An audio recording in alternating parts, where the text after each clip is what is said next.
अभी मेरा मराठी में समझने तो लग गया, बोलने का प्रैक्टिस थोड़ा बाकी है।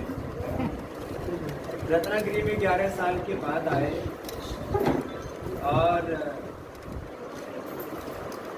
हमारे स्वातंत्र्य वीर सावरकर जी के सबको प्रणाम करके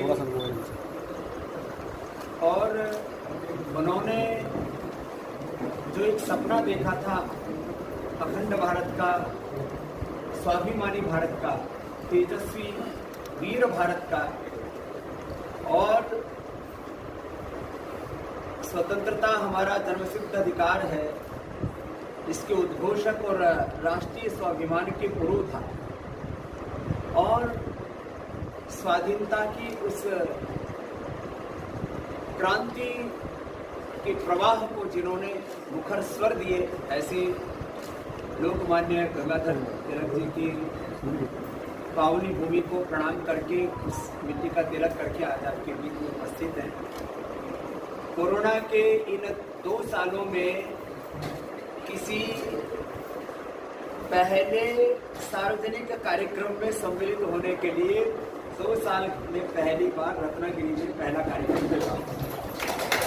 और जो है इसके पीछे 2 प्रेरणाएं रही।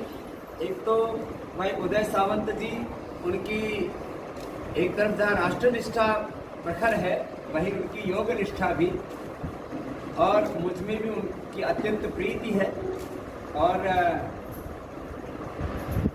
उनके पिताश्री भी हमारे प्रति अनन्य प्रेम रखते हैं। और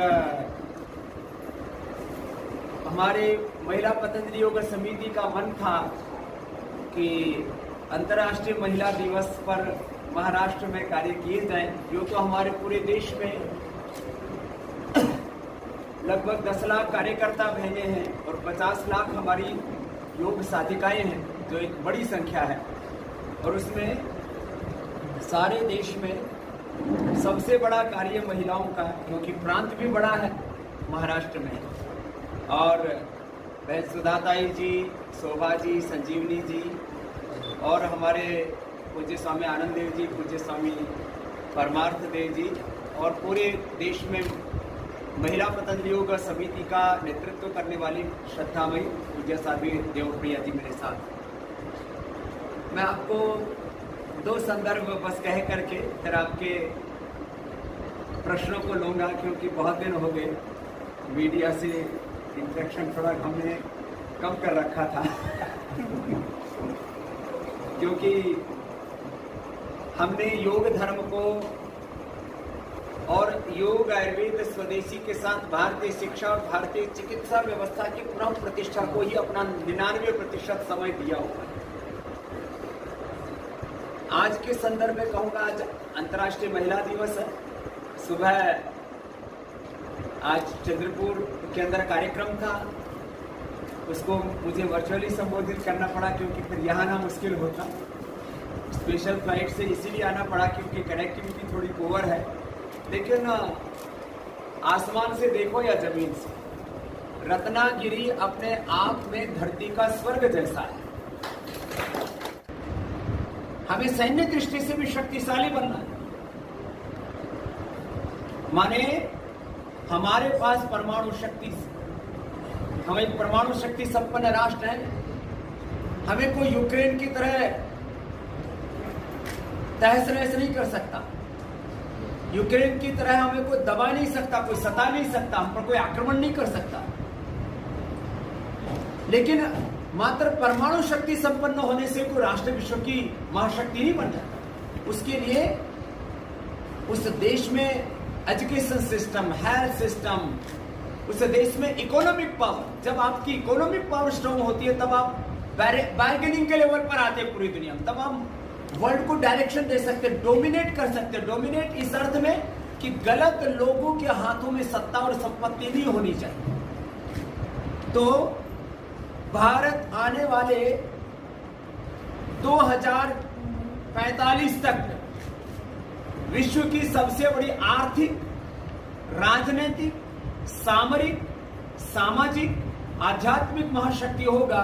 और उसकी आधारशिला हम तैयार कर रहे हैं। और हम अपने आंखों के सामने वो दिन देख करके जाएंगे जो सपना देखा था वीर सावरकर ने, जो सपना देखा था लोकमान्य गंगाधर तिलक जी ने, चंद्रशेखर राजगुरु और सुखदेव भगत सिंह ने, जो सपना देखा था वीर शिरोमणि छत्रपति शिवाजी महाराज ने, महाराणा प्रताप ने, और उन सभी हमारे क्रांति धर्म और शांति धर्म सब महापुरुषों के, स्वामी विवेकानंद और स्वामी दयानंद के सपनों का भारत बनाने के लिए मैंने तो कर्म को ही अपना धर्म मान करके और सुबह 4 बजे से लेकर 10 बजे तक सबसे अर्ली मेरे वर्किंग आवर्स शुरू होते हैं 4 AM टू 10 PM। कल भी मैं देखूंगा शायद जगह मिली तो मैं सुबह 4:30 बजे आधा घंटा करीब दौड़ लगाता हूँ।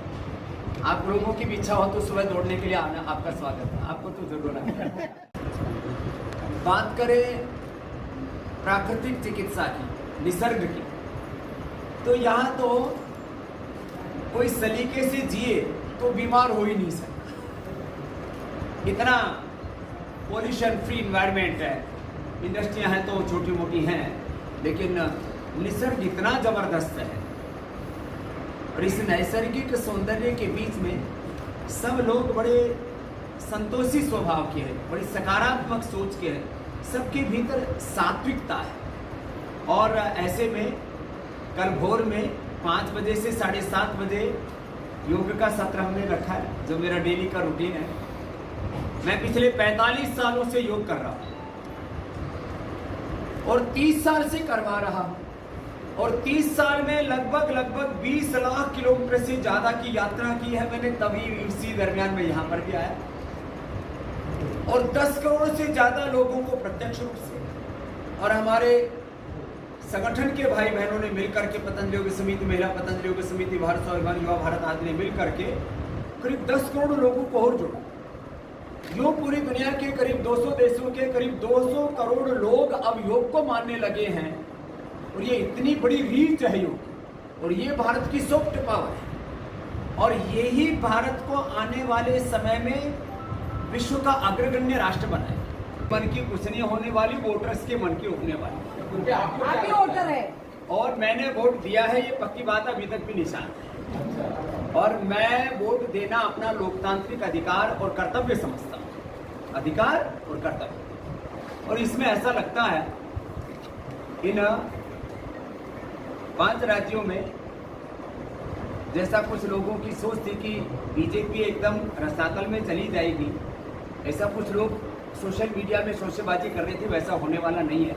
बीजेपी का भी अच्छा वर्चस्व उभरेगा इसमें, और केजरीवाल जी भी अच्छा करेंगे। कांग्रेस को इसमें जो है जिस तरह से भी राज्य स्तर पर नेतृत्व का जो उनके लिए संकट है, राष्ट्रीय स्तर पर और ज़्यादा ओजस्वीता उनमें हो तो और ज़्यादा वो अच्छा कर सकते हैं। तो मुझे लगता है सबको अपने आत्ममूल्यांकन करने का भी अवसर मिलेगा, और वो सब अपने अपने, ये जो चुनाव होता है ना, ये परीक्षा होती है, और उसमें जहाँ पर भी वीकनेसेस होती है तो सब दल अपनी कमजोरियों को दूर करके और आगे मजबूती से लड़े। हम तो चाहते हैं पक्ष विपक्ष दोनों मजबूत हो, जिससे लोकतंत्र मजबूत हो। अगला प्रश्न हो गया महाराष्ट्र में उद्धव जी बहुत अच्छा कर रहे हैं। आपके रत्नागिरी में हमारे उदय भाई को यहाँ का भाग्योदय करने के लिए पुरुषार्थ कर रहे हैं। ऐसे ही सेंट्रल गवर्नमेंट भी चाहती है कि वो भी अच्छा करे। अब जो सत्ता में होता है वो तो चाहता ही है ना कि वो देश के लिए भी अच्छा करे और अगली बार भी जीते। तो जो भी लोग सत्ता में होते हैं ऐसा ही प्रयास करते हैं, ऐसे ही सब लोग प्रयास कर रहे हैं। Sir, corona